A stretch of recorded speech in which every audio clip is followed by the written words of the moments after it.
Memang kalau saya bertanya sekeras apapun, nggak bisa dijawab oleh Anies.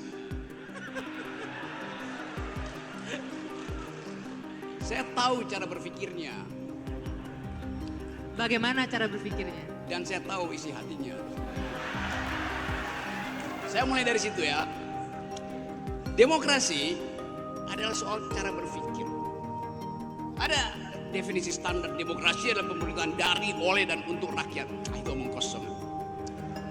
Demokrasi adalah the government of reason through the government by the people. Pemerintahan akal melalui pemerintahan orang. Demokrasi adalah doing habits of the heart. Datang dari kebiasaan. Saya pakai bahasa Inggris karena dia paham bahasa Inggris.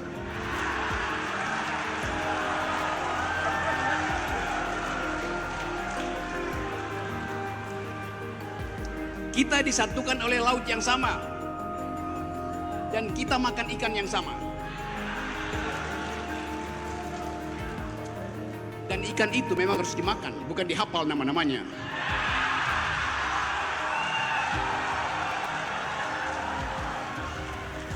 Dan bagian paling enak dari ikan adalah kepalanya.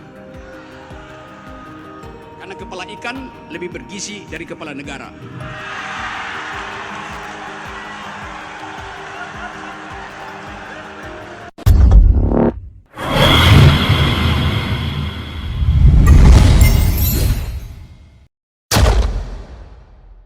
Pengamat politik sekaligus akademisi Rocky Gerung memuji bakal calon Presiden Anies Rashid Baswedan. Rocky menyebut bahwa Anies Baswedan paham saat dirinya menjelaskan menggunakan bahasa Inggris. Di samping itu juga bahkan Rocky singgung keras soal kepala ikan lebih bergizi daripada kepala negara. Momen itu disampaikan Rocky Gerung saat menghadiri Sarasehat Ikatan Alumni di Universitas Negeri Malang, yang mana keduanya berada dalam satu panggung. Tentu saja hal ini akan menjadi lebih menarik untuk kita saksikan.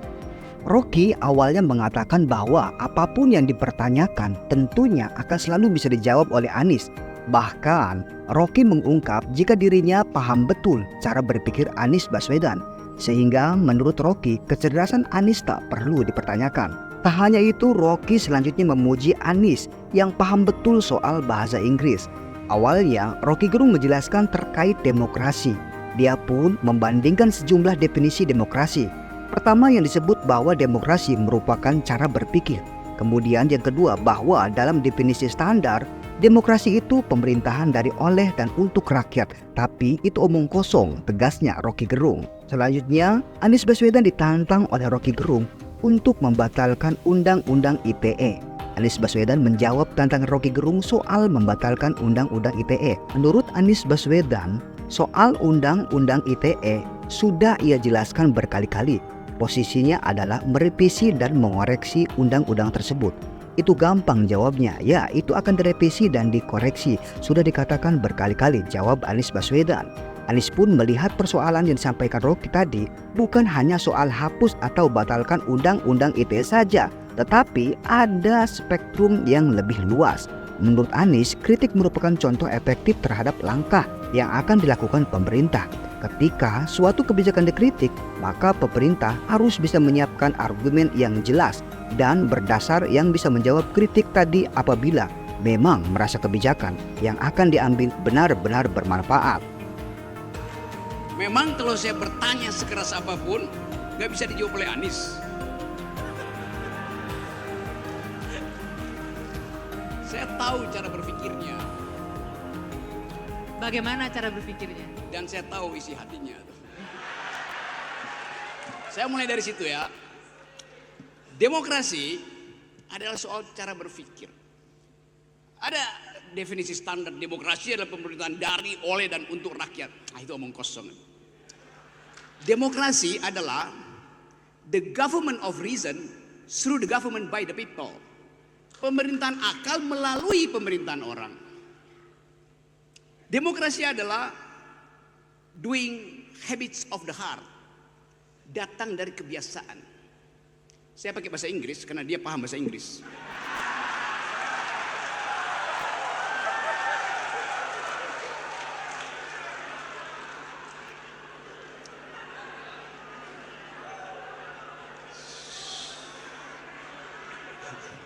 Oke.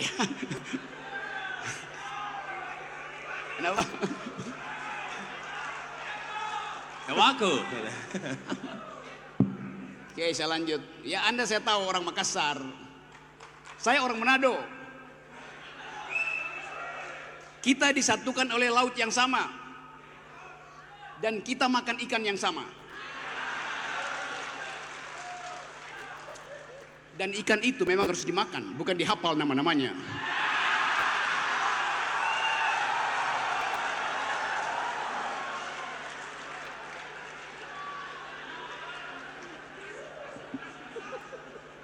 Dan bagian paling enak dari ikan adalah kepalanya. Karena kepala ikan lebih bergizi dari kepala negara.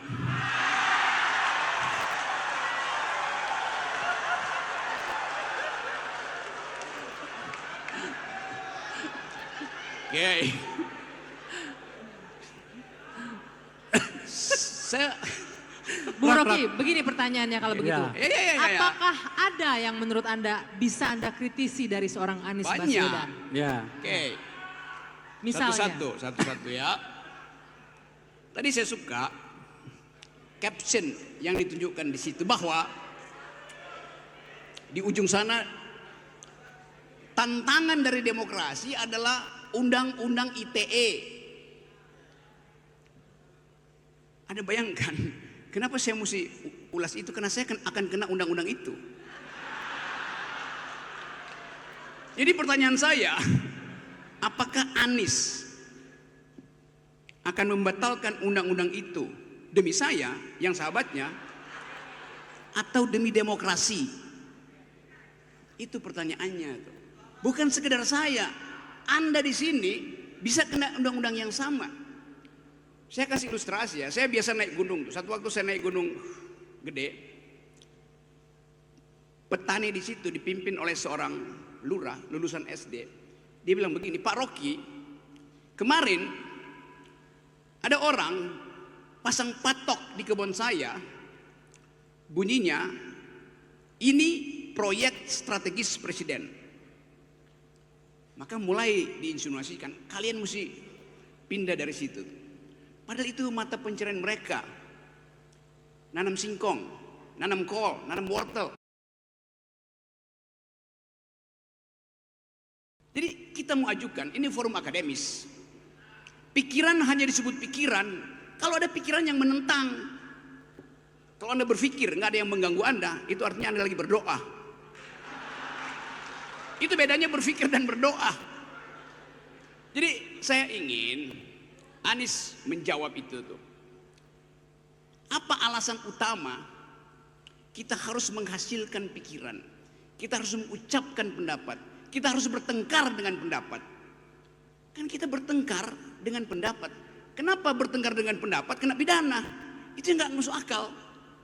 Saya tidak melukai satu inci kulit seseorang kalau saya mengucapkan pendapat. Karena mesti pidana. Ajaib negeri ini. Mengucapkan pendapat adalah pidana. Tapi itu yang ingin saya tanya pada Anies, eksplorasi apa dasarnya supaya bukan sekedar kita yang tahu, petani di Cimacan itu tidak lagi ragu untuk bahkan memotret orang yang lagi menanam sesuatu yang menghalangi pekerjaan dia tuh. Ini yang mesti kita sosialisasikan. Nah, kita sosialisasikan ini di dalam upaya menghasilkan kembali demokrasi. Tapi hari-hari ini dianggap bahwa demokrasi nggak ada, yang ada dinasti. Padahal sebetulnya juga dinasti nggak ada. Karena dinasti itu darahnya biru, yang sekarang darahnya kotor. Siap. Segitu aja. Bung Rocky, segitu aja untuk Pak Anies. Tajamnya cuma segitu. Jaminan bahwa undang-undang ITE tidak akan lagi mengkhawatirkan. Gini ya. Saya mengucapkan itu dengan cara saksama dalam tempo sesingkat-singkatnya. Supaya saya bisa provokasi mereka untuk bertanya pada Anies. Pertanyaan ini sebetulnya jauh lebih dalam daripada soal ITE. Oke? Kalau tadi tangkap apa yang Bung Rocky tadi sampaikan? Dia tidak bertanya tentang ITE itu Anda akan hapus apa tidak. Kan kalau itu gampang jawabnya. Ya, itu akan direvisi. Ya, itu akan dikoreksi. Itu sudah dikatakan berkali-kali. Tapi Bung Rocky nggak tanya itu. Dia tanya, mengapa itu harus direvisi? Apa dasar pikirannya kenapa itu harus direvisi? Betul ya Bung Rocky? Dia tanya lebih dalam daripada itu. Sekarang begini, kenapa ini penting? Yang saya jelaskan. Kenapa kritik itu harus dibuka? Kenapa kebebasan berpendapat itu harus dihidupkan? Ketika negara mengambil sebuah langkah, maka dia melakukannya atas nama rakyat. Oke? Atas mandat yang diterima. Rakyat memberikan mandat itu pada negara. Lalu negara melakukan langkah. Pada saat negara melakukan langkah itu, maka negara punya sebuah pandangan ini. Bila ruang untuk kebebasan berpikir itu dibuka, maka langkah ini akan memancing pendapat. Pendapat kategorinya pro dan kategorinya kontra. Yang kontra kita sebut sebagai kritik. Apa yang terjadi ketika kritik itu dibuka ruangnya? Maka saya misalnya sebagai penyelenggara negara ketika mendapatkan kritik, saya harus menyiapkan argumen tambahan atas apa yang saya kerjakan. Saya harus mereview semua alasan kenapa yang dikerjakan. Dan ketika kemudian kritik itu makin tajam, apa yang dikerjakan harus memiliki dasar yang lebih kuat lagi. Dan ketika itu terjadi, maka kritik itulah sebenarnya yang membuat sebuah rencana, sebuah kebijakan makin solid. Kalau ruang itu tidak ada, ruang itu tidak dibuka, apa yang terjadi? Dia akan melenggang tanpa kritik, dan dia nanti muncul sebagai masalah yang baru dirasakan rakyat sesudah dieksekusi. Pada saat dieksekusi, semua masalah-masalah yang harusnya muncul sebagai kritik di awal nggak muncul, munculnya nanti di problem kemudian. Karena itulah sebenarnya ketika ada perdebatan pro dan kon, itu sesungguhnya sebuah public education tentang sebuah kebijakan. Itu sebabnya ruangnya harus dibuka. Tapi kalau ruang itu tertutup, kebijakan melenggang begitu saja tanpa ada proses penajaman, penguatan. Dan saya perlu garis bawahi ketika bicara tentang begini, tentang kritik. Sebuah kritik itu substansinya, mau caranya seperti apa, itu urusan pengkritik, bukan urusan pendengar. Urusan pengkritik, mau dengan cara yang santun, mau tidak santun, itu urusan pengkritik. Tapi bagi yang dikritik, substansinya harus dijawab, harus dijelaskan, dan harus diberikan ruang itu untuk terbuka. Siapa yang paling dirugikan ketika ruang kebebasan itu hilang? Yang paling dirugikan adalah seluruh rakyat dan justru penyelenggara negara, bukan pengkritik. Yang paling dirugikan bukan pengkritik, yang paling dirugikan adalah rakyat yang seharusnya tercerdaskan dan negara yang seharusnya bisa membuat langkah yang lebih baik. Jadi menurut saya dasar dari ini adalah membuat kualitas demokrasi kita lebih baik justru dengan memberikan ruang kebebasan berekspresi yang lebih luas lagi. Kira-kira begitu.